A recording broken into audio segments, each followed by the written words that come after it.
अगली चौथी बड़ी खबर आपको बता रहे हैं विस्तार से। दिग्गी के खिलाफ मानहानि का मुकदमा। ग्वालियर की जिला अदालत ने पूर्व मुख्यमंत्री दिग्विजय सिंह के खिलाफ मानहानि का केस दर्ज करने के आदेश दिए, जिसके बाद दिग्विजय सिंह के खिलाफ आईपीसी की धारा 499 और 500 के तहत केस दर्ज कर लिया गया है, जिसके तहत उन्हें 23 जुलाई को न्यायालय में हाजिर होने का आदेश जारी हुए हैं। दरअसल दिग्विजय सिंह ने आरएसएस, बजरंग दल और भाजपा पर पैसे लेकर पाकिस्तान की आईएसआई के लिए जासूसी करने का आरोप लगाया था। पूर्व मुख्यमंत्री दिग्विजय सिंह ने 31 अगस्त 2019 को भिंड में ये बयान दिया था, जिसके बाद सीनियर अधिवक्ता और भाजपा में विशेष आमंत्रित सदस्य अवधेश भदौरिया ने जिला अदालत में मानहानि की याचिका दायर की थी।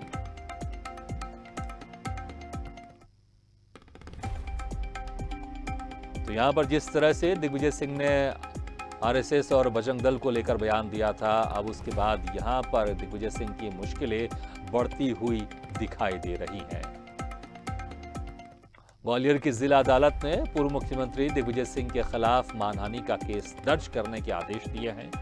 इसके बाद दिग्विजय सिंह के खिलाफ आईपीसी की धारा 499 और 500 के तहत केस दर्ज कर लिया गया है, जिसके तहत उन्हें 23 जुलाई को न्यायालय में हाजिर होने के आदेश जारी हुए हैं। दरअसल दिग्विजय सिंह ने आरएसएस, बजरंग दल और भाजपा पर पैसे लेकर पाकिस्तान की आईएसआई के लिए जासूसी करने का आरोप लगाया था। इस खबर पर ज्यादा जानकारी के लिए हमारे साथ सीधे जुड़ रहे हैं ग्वालियर से अरविंद सिंह चौहान। अरविंद जी, जिस तरह से अब अदालत ने केस दाखिल करने का, केस दर्ज करने का फैसला सुनाया था और आदेश दिया था, उनके खिलाफ अब मानहानि का केस भी दर्ज हो गया है और 23 जुलाई को उनको कोर्ट में पेश भी होना है। अक्सर दिग्विजय सिंह अपने बयानों को लेकर मीडिया में सुर्खियां बटोरते रहते हैं, लेकिन इस बार अब केस भी दर्ज हो गया उनके ऊपर, क्योंकि जिस तरह से उन्होंने बयान दिया था, इस बयान को आरएसएस ने और बजरंग दल ने हल्के में नहीं लिया, बल्कि उनके ऊपर उल्टा केस कर दिया। अब 23 जुलाई को उनको कोर्ट में भी पेश होना पड़ेगा।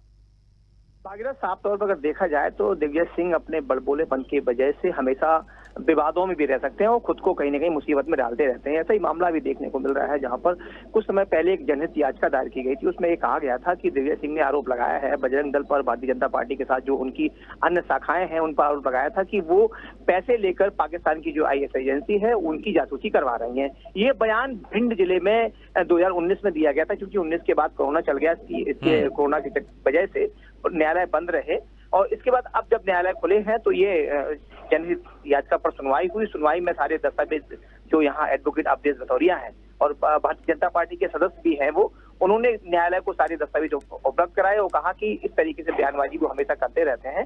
इसी की वजह से न्यायालय ने केस दर्ज करने के आदेश जारी कर दिए हैं और 23 जुलाई को दिग्विजय सिंह को यहाँ ग्वालियर कोर्ट में बुलाने के आदेश भी जारी किए। साफ तौर पर कह सकते हैं कि इन बयानबाजी, इससे पहले भी दिग्विजय सिंह ने कई ऐसे बयान दिए हैं जिससे कि वो उनकी मुसीबतें बढ़ती हैं। तो साफ तौर पर कहीं ना कहीं वो अब ये मुकदमा अगर पंजीबद्ध होता है तो दिग्विजय सिंह की मुसीबतें बढ़ेंगी। जी अरविंद जी, इतने बड़े नेता हैं दिग्विजय सिंह, उनको पता है कि वो क्या बयान दे रहे हैं और उसका रिएक्शन क्या हो सकता है, किस तरह से कानूनी कार्रवाई उनके पर हो सकती है।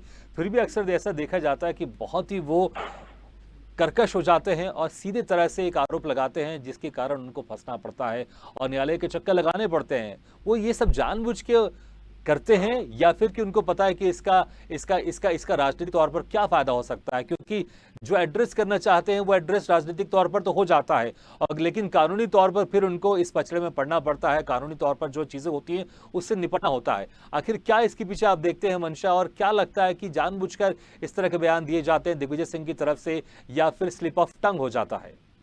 भागीरथ, साफ तौर पर अगर देखा जाए तो ये सारा पॉलिटिकल जो राजनीतिक रोटियां हैं उन्हें सेकने की कवायद की जाती है। और होती है सबसे बड़ी बात जो न्यायालय ने इस बात का अनुभव किया है, दिग्विजय सिंह काफी पढ़े लिखे और बुद्धिमान व्यक्ति हैं, 2 बार मुख्यमंत्री रहे हैं सूबे के। उनकी तरफ से अगर कोई भी बयान आता है तो कहीं ना कहीं वो बड़ा एक बयान ना हो के वो पत्र की लकीर टाइप का हो जाता है। इसी चलते कोर्ट ने ये कहा है कि ऐसे लोग अगर बयानबाजी करेंगे तो कहीं ना कहीं समाज में अराजकता फैलेगी और गलत संदेश जाएगा, इसी के लिए मुकदमा दायर करने के आदेश जारी कर दिए गए हैं। दिग्विजय सिंह ये पहले नहीं, कांग्रेस के कई ऐसे बड़े नेता हैं जो बराबर बयानबाजी करते रहते हैं, लेकिन साफ तौर पर लोग ज्यादा संज्ञान नहीं लेते हैं। लेकिन अब ऐसा होने लगा है कि दिग्विजय सिंह के खिलाफ कई ऐसे मुकदमे हैं जो पंजीबृत हो रहे हैं। इससे पहले भी एक मानहानि का मुकदमा पंजीबृत हुआ था, उसकी जनहित याचिका लगाई गई है, वो पूरा मामला कोर्ट में पेंडिंग है। लेकिन जब ये अवधेश जो भदौरिया है, एडवोकेट हैं, उन्होंने जब ये जनहित याचिका लगाई तो पूरे दस्तावेज उपलब्ध कराए और कहा कि ये ऐसे बड़बोलेपन के शिकार हमेशा होते रहते हैं,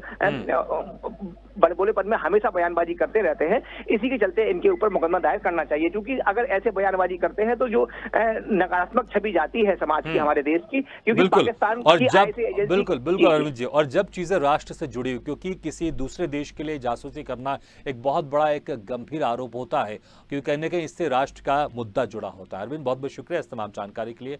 तो जिस तरह से उन्होंने बयान दिया था आरएसएस और बजरंग दल के ऊपर, अब इसको लेकर ग्वालियर की जिला अदालत ने केस दर्ज करने के लिए कहा था और उनके ऊपर केस दर्ज भी हो गया और 23 जुलाई को अब उनको न्यायालय में पेश होना होगा।